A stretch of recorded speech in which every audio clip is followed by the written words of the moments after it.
여러분 안녕하세요, 롱장입니다. 저 오늘 영상 되게 찍고 싶었던 내용인데요. 제가 부동산 시장에 들어온 지 이제 꽤 오래됐어요. 제 입장에서는 한 16년, 17년 이렇게 됐거든요. 하지만 요거 큰 의미 없죠. 어떤 거냐면 어떤 식당이 있는데 뭐 3대째다, 100년 전통이다 이 얘기했는데 손님도 없고 맛도 없고 망했어요. 그럼 끝이에요. 근데 거꾸로 손님이 줄을 서요. 맛있어요. 근데 거기 간판에 딱 3대째 하고 있다, 100년 된 가게다 이러면은 이제 완전 가는 거거든요. 얼마나 오래됐냐가 중요한 게 아니라 여기는 무한 경쟁이잖아요. 얼마나 많은 걸 해왔냐, 그 안에서 얼마나 많이 벌었냐, 그 안에서 내가 원하는 걸 얼마나 달성을 했냐, 전 이게 중요하다고 생각하는데 제가 그렇게 했다가 아니라 평가는 여러분이 하는 거예요. 시장이 언제나 옳은 건데요. 제가 그 얘기를 하려는 게 아니고요. 여태까지 이렇게 해오면서 그 어디서도 볼 수 없는 기사나 이런 내용, 제가 체감했을 때 이게 하나의 법칙이라고 해도 돼요. 퍼센테이지가 높거든요. 그거 오늘 같이 공유하고 싶어서 영상을 켰습니다. 들어보시면은 그거 그럴싸하다, 그거 말 된다, 이게 증명할 길은 없는데 저는 제가 투자할 때 굉장히 적극적으로 도입을 해서 쓰고 있거든요. 왜냐면 이게 맞아요, 잘. 그거는 여러분이 들어보신 다음에 여러분 경험 같은 걸 댓글에 남겨주시면 굉장히 감사하겠습니다. 같이 한번 보세요. 그리고 제 5월 22일 날 오프라인 강의는 아래 링크를 통해서 확인이 가능하시고요. 그 문의가 있으셨는데 온라인 강의는 좀 진행이 어려울 것 같습니다. 제가 내용을 준비하다 보니까 온라인으로 하기에는 좀 어려울 것 같아요. 양해 좀 부탁드리겠습니다. 오늘 내용이 어떤 내용이냐면요. 들으시면 바로 감이 올 건데 PF 대출. PF 대출이 주제가 아니에요. PF 대출 얘기가 어떤 게 많았었냐면 있었던 게 아니라 굉장히 많았어요. 우세했는데 이것 때문에 넘어간다. 건설사 도산한다. 내수 경기 넘어간다. 경제 위기 다시 온다. 더블 D 본다. 데드캣 온다. 이거 얘기 진짜 많았었고요. 그 전에는 중국의 헝다. 그 전에는 미국의 실리콘밸리. 그 전에는 캘리포니아 부동산빨 위기. 이런 거 기사에 엄청 나왔죠. 근데 제가 뭐라고 말씀드렸냐면 PF 문제 별 탈 없이 잘 지나갈 것 같다라고 말씀을 드렸어요. 근데 이거에 대해서 전문가분들이 설명을 하면은 PF 대출이 얼마고 여기서 이제 사업성이 안 나오는 게 얼마고 만기가 다가오는 게 얼마고 이런 얘기를 한단 말이에요. 그럼 거기다 대놓고 제가 할 말은 없어요. 이 자리에서 인정을 할게요. 거기다간 저도 할 말이 없는데 문제는 이런 거예요. 출산율이 얼마다, 남자 키가 몇 센치다 이러면 여러분들이 많다 적다 판단이 되지만 내가 모르는 영역은 숫자를 들었을 때 판단이 안 돼요.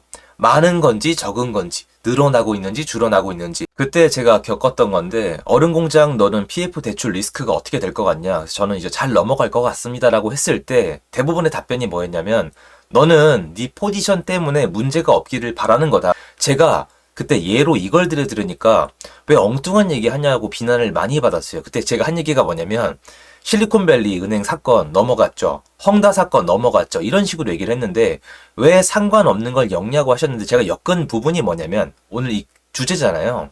사람들에게 알려진 리스크는요, 진짜 리스크로 연결될 확률이 되게 적어요. 이게 제가 읽었던 책에도 엄청 많이 나와요. 우리가 걱정했던 일들 중에 실제로 일어나는 일이 별로 없듯이 시중에 대중에게 인식된 내용이 실제 리스크로 이어질 확률이 생각보다 높지 않다라는 게 통계라는 거예요. 통계. 근데 이게 그 통계를 제가 어디서 가져올 게 없잖아요. 근데 지금 제가 이 얘기를 왜 하냐면은 지난 2년 동안의 부동산 시장이 이래요. 알려진 거는 현장에 나타나질 않아요. 2년 전에 부동산이 왜 이렇게 폭락한지 아세요? 예, 알려지지 않은 리스크가 다가왔기 때문이에요. 그 중에서 뭐냐면 사람들이 공포에 질렸어요. 말 그대로 매수 심리가 바닥을 찍은 거예요. 어느 정도로 찍었냐면은 한 달 서울 거래량이 559건이 나왔어요. 이거는 기적의 숫자거든요. 아무도 집 살 생각이 없다는 거예요. 근데 이 와중에서 영상 끝이 아니고 세 가지를 보여드릴게요. 지금 이미 시작이 됐고 언론에서, 제가 아니에요. 저는 왜 이러는지 모르겠는데, 조회수 때문에 그런지 모르겠는데 언론에서 지금 호들갑을 떨기 시작했어요. 제가 봤을 때 선을 넘고 있거든요. 어떤 거냐면 지금 이 전세가 상승, 이거 기사가 매일 나와요 지금.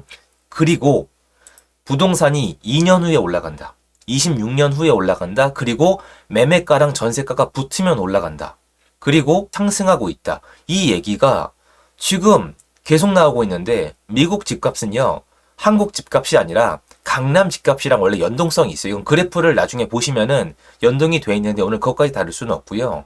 그러면 아까 거꾸로 이미 알려진 리스크는 현실로 이어지지 않는 이유가 뭐냐면은 시장을 지배하고 있는 건 사람들. 제가 말씀드렸잖아요. 저에 대한 평가는 여러분이 하시는 거라고. 시장이 키를 쥐고 있는데 시장에 있는 이 참여자들이 인식을 해버리면 시간이 바뀌어요. 예를 들어서 약간 틀린 얘기긴 한데요. 예를 편하게 들어드릴게요. 여러분이 전 남자니까 남자로 예를 드는 거에 오해하시면 안 돼요. 여러분이 여자친구가 있는데 여자친구가 한 1, 2년 있다가 바람날 것 같아요. 1년, 2년 있다가 떠날 것 같아요. 아니면 1년, 2년 있다가 뒤통수 칠 것 같아요. 그러면 여러분들은 1년, 2년까지 기다리다가 헤어지실 거예요? 바로 헤어지실 거예요? 이 시간차가 생긴다고요. 기다리는 사람도 있고 아니면 지금 그만두는 사람도 있고 이 사람이 그걸 인식한 시점부터 결정을 다르게 하기 때문에 시장의 변화가 생겨요. 이게 수요를 읽어내기 진짜 어려운 이유가 이건데요. 보세요. 전세가가 오르고 있잖아요. 사실 그렇게 많이 오르고 있지 않거든요. 여러분 지금 제대로 오르고 있지 않아요. 왜냐면 이 전세가가 사실은 상승이 아니라 회복이잖아요. 전세가가 폭락을 했었거든요. 전 폭락할 때 있었단 말이에요. 폭락할 때 전 태어나서 그런 거 처음 봤어요. 전세가 안 나가요. 그러니까 집주인이 좀 심하게 얘기할게요. 집주인이 그냥 쓰레기예요. 아무 가치가 없어요. 임대인이 의미가 없어요. 임차인이 달라는 대로 줘야 돼요. 이 정도 시장이었어요. 그게 꺾였다가 반등하는 건데 지금 제대로 나오지도 않았단 말이에요. 근데 벌써부터 오른다. 뭐 80 몇 프로까지 올랐다. 몇 주 만에 최고가다. 그 지금 뭐 역전세 걱정하던 게 엊그제 같은데 난리 났다.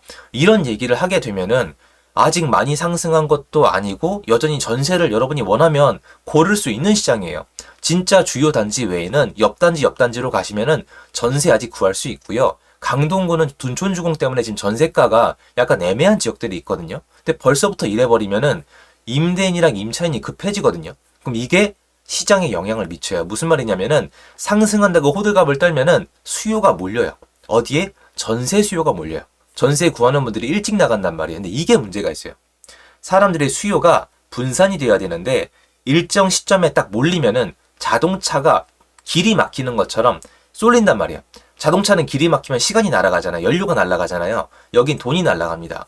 그런 현상이 좀 예상이 되는 현실이고요. 그리고 이런 거 있죠. 2년 후에 올라간다. 이게 되게 큰데 25년, 26년 상승을 많은 분들이 지금 얘기하고 있고 지금은 내려가다가 25, 26년도에 올라간다는 얘기를 하시는데 대중이 26년도에 올라간다고 인식을 하면요. 26년도에 절대 올라가지 않아요. 이건 제가 거의 장담할 수 있게 제 경험 때문에 그래요. 대중이 26년도에 올라간다고 인식을 하면요. 지금 24년이잖아요. 지금부터 올라가요. 근데 지금 이미 사람들이 이 정도면 저가다. 지금부터 사야 된다는 분들이 계시거든요. 예를 들어서 여러 가지 컨텐츠가 있지만 뭐 25, 26년 이렇게 많으시거든요. 그리고 26년도에 입주 물량이 부족한 게 맞아요. 근데 이렇게 내년, 내후년에 많이 올라갈 거라고 생각이 들면 사람들이 언제 집을 살까요? 지금 산단 말이에요. 그래서 이걸 읽은 다음에 여태까지 경험을 통합해 보면은 이게 일정 시점에 수요가 들어올 거라고 예상을 하면은 그 수요가 먼저 움직인다는 거예요. 이것도 마찬가지예요. 미국 집값 상승도 사실은 이제 나와요. 나중에 알고 보니까 미국 집값이랑 강남 집값이랑 여태까지 연동이 됐더라. 그래서 지금 강남 집값이 오른다. 이런 기사가 또 나온단 말이야. 이게 역사기 때문에. 그럼 사람들은 미국 집값이 앞으로도 올라갈 거니까 강남이 올라가고 강북도 올라갈 수 있겠구나. 이런 생각하는 분들이 나오지 말란 법이 없는 시장이에요. 제가 편하게 말씀드리는 이유는 아직 침체장이기 때문에 시장 안 좋아요. 거래량 4천 건 이거 가지고 택도 없거든요. 하지만 인지는 해야 되는 거예요. 이게 2년이 걸리지 않을 거라는 거, 그리고 미국 집값이 올라간다고 지금 남의 일이다 하는 시점이 정해져 있다는 거예요. 그리고 전세 상승이 이렇게 되면은 전세 상승이 가파라져요. 특히 하반기로 갈수록. 그리고 이게 이상하시면 거꾸로의 예를 한번 말씀을 드리는 거예요. PF 대출 여러분 지금 터질 거라고 얘기 나온 지 꽤 됐는데 별 소식이 없지 않아요? PF 대출 문제 많아요, 이거. 왜냐면 부동산 경기가 너무 안 좋기 때문에 지금 이게 언제 터져도 터질 수밖에 없는 문제인데 제가 봐도 문제는 지금 당국에서 계속 뒤로 밀어요. PF 대출은 부동산 시장의 수요를 다시 살려주면, 시장을 좀 살려주면 다 해결이 될 문제인데 오늘 발표가 됐거든요. 근데 역시나 내용을 보니까 그냥 너네 안 좋은 상태로 버텨라, 죽지만 마라, 그냥 질질 끌려가라 이런 거지, 부동산 시장에 정부가 직접 나서서 죽여놨던 수요를 살려줄 마음은 없다는 식으로 나오고 있기 때문에 이거 그냥 지지부진하게 가는 거예요. 근데 터지지는 않고 있단 말이에요. 왜냐면 PF 대출이 터지면은 제2금융권이나 저축은행이 터지면서 정부의 지지율에 문제가 생기고 책임 소재가 좀 발생을 하게 됩니다. 어떤 정부도 원하지 않거든요. 그러면 여태까지 오랜 세월 동안 제가 봤던 건 뭐냐면은 알려진 리스크는 진짜 리스크가 아닌 경우가 훨씬 더 많고요. 그리고 언제 올라간다. 타이밍을 재는 건 그 타이밍이 틀릴 가능성이 너무 높다는 거예요. 그래서 지금을 기준으로 여러분의 판단 기준으로 생각을 다시 한번 해보셔야 돼요. 전세가 올라가고 있나? 지금 올라가고 있는 게 맞나? 그리고 사람들은 어떻게 인식을 하고 있나? 여기서 제가 예전에 말씀을 드렸잖아요. 언론이나 뉴스의 힘이 옛날보다 훨씬 막강해요. 왜냐면 내가 원하지 않아도 알고리즘이 찾아가거든요. 부동산 뉴스도 옛날보다 훨씬 더 많이 봐요. 저 같은 사람이 여러분 앞에서 이렇게 얘기하는 게 그렇게 허락되는 시장이 그렇게 오래되지 않았거든요. 전세 문제 있고 부동산 25년, 26년설, 특히 26년 상승설이 지금 굉장히 대세적인데 2년이 남았단 말이에요. 그럼 사람들은 언제 움직일까? 이거 생각해 보셔야 되고 미국 집값이 슬슬 기사가 나오기 시작한데 이거 나가면은 예전부터 미국 집값이랑 강남 집값은 연동이 돼 있었습니다. 그리고 강남이 올라가고 강북이 올라갔습니다. 이 기사가 옛날에도 있었거든요. 그럼 또 나올 거란 말이에요. 그럼 그때 사람들은 어떻게 반응할지 이런 것들 두루두루 봤을 때 대중성을 띠고 있는 뉴스는 현실성이 없는 건 아니지만 현실화 가능성이 좀 떨어진다는 겁니다. 이래서 시장이 재밌기도 하고 무섭기도 하고 돈을 벌기도 하고 이럴 수도 있지 않을까라는 생각이 들어요. 요게 제가 오랜 기간 동안 하면서 남들이랑 다르게 생각하는 기준 중에 하나거든요. 저는 정리를 해드리자면 다시 한번 전 이거는 문제의 소지는 충분하고 뉴스도 많이 나오겠지만 터지진 않을 거다. 그리고 전세가는 상승 속도가 점점 더 빨라질 수가 있다. 이런 기사 때문에 더 빨라질 수도 있다는 거예요. 부동산 26년도가 아니라 훨씬 더 먼저 움직일 거다. 그리고 미국 집값 상승은 언론 때문에 사람들이 미국 집값 상승을 기반으로 한국 집값 상승을 얘기하는 사람들이 늘어날 수 있다. 여기까지 말씀드리고 싶었어요. 근데 저는 이런 거를 여러 개 정리해가지고 좀 제가 투자할 때 많이 사용하는 편인데 이거는 여러분들이 이게 어떤 특정 딱 데이터가 있는 게 아니기 때문에 경험이나 생각을 댓글로 적어주시면 큰 도움 될 것 같습니다. 감사드리고요. 좋은 하루 되십시오. 제 영상 여기까지입니다.